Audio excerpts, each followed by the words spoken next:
হুসাইন আহমদ মাদানী রহমতুল্লাহ আলাইহে আমাদের সদস্য হুজুর, হাফেজ হুজুর, এই বড়দের এবং লাস্টা আহমদ শফি সাহ হুজুর রহিমাহুমুল্লাহ, ইনাদের উস্তাদ হুসাইন আহমদ মাদানী রহমতুল্লাহ আলাইহি হুজুরের ছেলেরা আমাদের বাংলাদেশে আসেন, এখনও দু একজন আসেন। তো হুসাইন আহমদ মাদানী রহমতুল্লাহ আলাইহে স্বভাব ছিল, ওনারে যদি কেউ দাওয়াত দিতেন, খাবারের দাওয়াত, যে হুজুর আমার বাসায় আপনার খানার দাওয়াত, তা আমাদেরকে এরকম দাওয়াত দেয়, আমারে দাওয়াত দেয় যে হুজুর, যেমন আজকের মাহফিলে তো আমারে দাওয়াত দিচ্ছে, আমার সাথীকে তো দাওয়াত দেয়নি। তো হুজুরকে যদি আমার খাবারের জন্য একারে দাওয়াত দিতেন, হুজুর কখনো সাথী আর সাথে দুই একজন নিয়ে যাইতেন না, একাই খানা খাইতে যাইতেন। খেয়াল করতেছেন নাকি? হুজুরের সাথে স্বাভাবিকভাবে দেখেন, আমাদের মুফতি দেলোয়ার সাহেব দামাত বরকাতুমের সাথে কত উলামায়ে কিরাম সাথে সাথে সবসময় থাকে না? আর মাদানী রহমতুল্লাহের সাথে এরকম বাঘা বাঘা উলামায়ে কিরাম সাথে থাকতেন। যে বাড়ি খাবার দাওয়াত, হুজুরের সাথে 10-20 জন গেছে একসাথে, ঘরে ঢুকার সময় হুজুর বলতেন, এই তোমরা বাইরে গাছতলা বসো, আমি খাইয়ে আসি। একাই ঘরে ঢুকতেন। বাড়িওয়ালা অনেক সময় বলতেন, হুজুর সবাইরে নিয়ে আসেন। হুজুর কে না না না, সবাইরে ঢুকানো যাবে না, আপনি দাওয়াত দিয়েছেন আমার একারে, ওদেরকে তো দাওয়াত দেন নাই। কয় সাথে আসছে যখন আসেন, এক ব্যবস্থা হইবে না। হুজুর কয় না, এতে সমস্যা দুইটা। একটা হলো এই যে কয়জন আমার সাথে ঘুরতেছে, এরা যদি এরকম সুযোগ পেয়ে যাবে খাতি বসে, ওদের জিব্বা বড় হয়ে যাবে, ওদের লোভ হয়ে যাবে, ওরা খাওয়ার জন্য খালি খালি ভিসে ভিসে ঘুরিয়ে বেড়াবে, এই জন্য কটা ঢুকতে দেওয়া যাবে না। 2 নম্বর সমস্যা হলো, মহিলারা বেশিরভাগ বাহিরে দাওয়াত টাওয়াত পায় না। বাড়ি যদি ভালো খানার ইন্তজাম হয়, মেহমানদেরকে খাওয়াইয়া যা থাকে তাই তারা একটু খায় ভালো। আর আমি যদি এই 10-12 জনের নিয়ে ঢুকি, ওর এক একজনে মারবে তো 3-4 জনের মার, ঘর সাফ হয়ে যাবে, মহিলাদের জন্য কিচ্ছু থাকবে না। এই 2 সমস্যার কারণে ওদের ঢুকতে দেওয়া হবে না। এই কথাটা সারা দেশে প্রসিদ্ধ হয়ে গেছে যে মাদানী রহমতুল্লাহ আলাইহিরে যদি দাওয়াত দিতে হয়, সাথে বলে নিতে হবে, হুজুর আপনার সাথে যে কয়জন যাবে তারাও খাবে, নইলে ওনারে একারে দাওয়াত দিলি আর সাথে যাদেরকে নেওয়া হয় ওদেরকে হুজুর খাইতে দেয় না। এটা প্রসিদ্ধ হয়ে গেছে। হুজুর একবার এক জায়গা গেছেন মাহফিলে যাওয়ার পরে এরকম বিশাল মাহফিল, তো বাড়িওয়ালা জমিদার দাওয়াত যিনি দিছেন, উনি জানে যে হুজুরের, আগের তো জানতেন না, ওই দিন জানছে যে হুজুরের এই স্বভাব, হুজুরে একারে দাওয়াত দিলে একাই খায়, সাথে 10-20 জন যারা আসে ওকে খাইতে দেয় না। আর জমিদার বাড়িয়ে দাওয়াতে আইসা হুজুরের সাথে 5-10 জন আলেম আইসা যদি না খেয়ে চলে যায়, জমিদার বাড়ির একটা অপমানী, একটা ইজ্জতের ব্যাপার। বয়ান চলতেছে, শেষ দিক যাইয়া কানে কানে হুসাইন আহমদ মাদানী রহমতুল্লাহকে জমিদার সাহেব বলতেছে, হুজুর আপনার সাথে যারা আসছে তারাও কিন্তু আমার বাসায় আজকে রাত্রে খানা খাবে, তা না করলে তো খাবে না, আপনি একটু তাদেরকে বলে দেন কে কে যা আসছে, আমি তো তা তো জানি না। হুজুর এই সুযোগ পাইয়া পুরো মাঠ ধরে দাওয়াত দিয়েছে, আমিয়ারা তোমাদের সবার আজকে জমিদার বাড়ির খাবারের দাওয়াত। জমিদার এই পুরো মাঠ ধরে দাওয়াত দেয়া দেখে কাঁপতে কাঁপতে আছে, হুজুর কাজ ধরছেন কি সর্বনাশ করছেন, এত মানুষের তো আমি খাতে দিতে পারবো না। আমি বললাম আপনার সাথে যে কয়জন আছে, হুজুর কাজ সবই তো আমার সাথে আছে, আমি না আসলে আসতো নাকি, কতক্ষণ বক্তারা না আসলে আপনারা আসতেন নাকি, তাহলে সবই তো আমাদের সাথে, আমার সাথে আছে। মিয়া তুমি কও একটা করো আর একটা, তাড়াতাড়ি খাবারের ব্যবস্থা আরো। এখন হুজুর তো ওয়াজ একটু লম্বা করে দেন, আমি একটু খাবার ব্যবস্থা করি। ব্যবস্থা তৌফিক আছে কিন্তু সময় লাগবে। হুজুর কায় না, কেন সময় দেওয়া দিই নাই, আমার ওয়াজ এখন শেষ, তুমি খাবার ইন্তজাম করো। এক কথা কই ফিরে আবার উল্টো পাল্টা করো। জমিদার কাঁপতে কাঁপতে যে বাড়ি তাড়াতাড়ি ভাত আর কিছু বাড়াই ফেলাইছে, ডাউল একটু লম্বা করে ফেলেছে। ডাউল লম্বা করতে তো অসুবিধা নেই, গরম পানি মারি দিলে লম্বা হয়ে গেল। কোনো মতে ডাউল ভাত এক লুকনো দিতে পারলি। হুজুর তো জানে যে জমিদারের উদ্দেশ্যকে আমি কয়ে ফেললাম কি। হুজুর বলতেছেন দোয়ার আগে, মেয়ারা জমিদার বাড়ি আজকে খাবার দাওয়াত পাইছো তো? জি হুজুর পাইছি। আপনি তো দাওয়াত দিয়েছেন, একজনও না খেয়ে যাবা না, ঠিক আছে? বলে জি হুজুর। তো ওই জমিদার বাড়ি খানা খাওয়ার জন্য একটা শর্ত আছে, বলবো আপনাকে না? ওই মাঠে হুজুর বলতেছে জমিদার বাড়ি খাওয়ার জন্য একটা শর্ত আছে। শর্ত হলো আমারে দোয়া কুনুত শুনে শুনে এই পাশে দাঁড়াবা, যে কয়জন দোয়া কুনুত শুনতে পারবা ওই কয়জন খাবা। 15-20 জন শুনেছে আর সব পিঠ পিড়ে দৌড়ে সারিয়া। হুজুর কায়ে যাইস কেন, খাইয়ে যা। কয় হুজুর দোয়া কুনুত জানি না। জমিদার হাসতে হাসতে খুশিতে আসে, হুজুর কেসা চালা দিলেন, চালুন দিয়ে চালে না। হুজুর কাই মিয়া আর একটা চালা আছে, ওই চালুন দিয়ে চাললি এই কটাও টেকবে না। কই সে চালন কি? আরো চিকুন চালন। সেটা হলো যদি কই জানাজার দোয়া শুনো তাহলে এ কটাও পারবে না। তালি আর আমার একার ছাড়া আর কার কায়দা নাই। তা আপাতত ওই প্রথম চালনের চালুনিতে যে কটা আছে এই কটা থাক। সত্যি যদি ইমানে মুজমালের চালা দেই এর ভিতরে থেকে অর্ধেক বেরোয় যাবে। কথা কোন ঠিক না? কয় যে হুজুর আর হজের দরকার নেই, আম্মাবাদ। 2 নম্বর, 1 নম্বর সেলাই হলো কি কন্ত?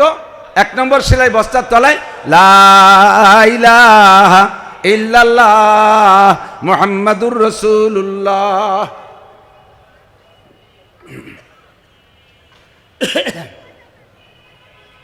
যারা পড়ছেন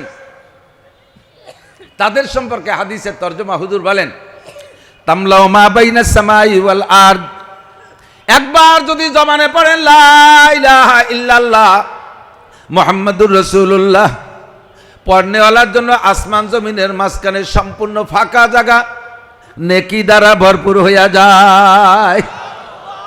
বস্তার তলায় 1 নম্বর সেলাই পড়ে।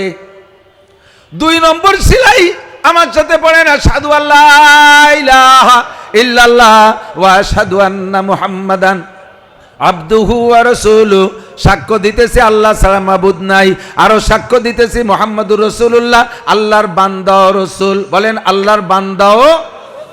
2 নম্বর সেলাই, বস্তার তলা মোটামুটি শক্ত। 3 নম্বর সেলাই আমার সাথে পড়তে পারবেন আমানতু বিল্লাহি, পড়বেন না ইমানে মুজমাল।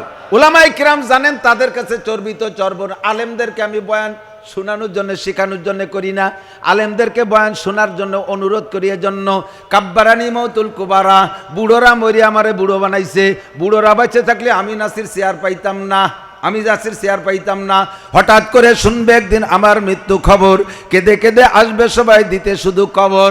এখন বাড়ি যতক্ষণ থাকি চতুর্দিক দিয়ে দাওয়াত আসে, রাস্তাঘাটে কোথাও চা খাইতে নামলো তারাও আমার ওয়াজের দাওয়াত দেয়।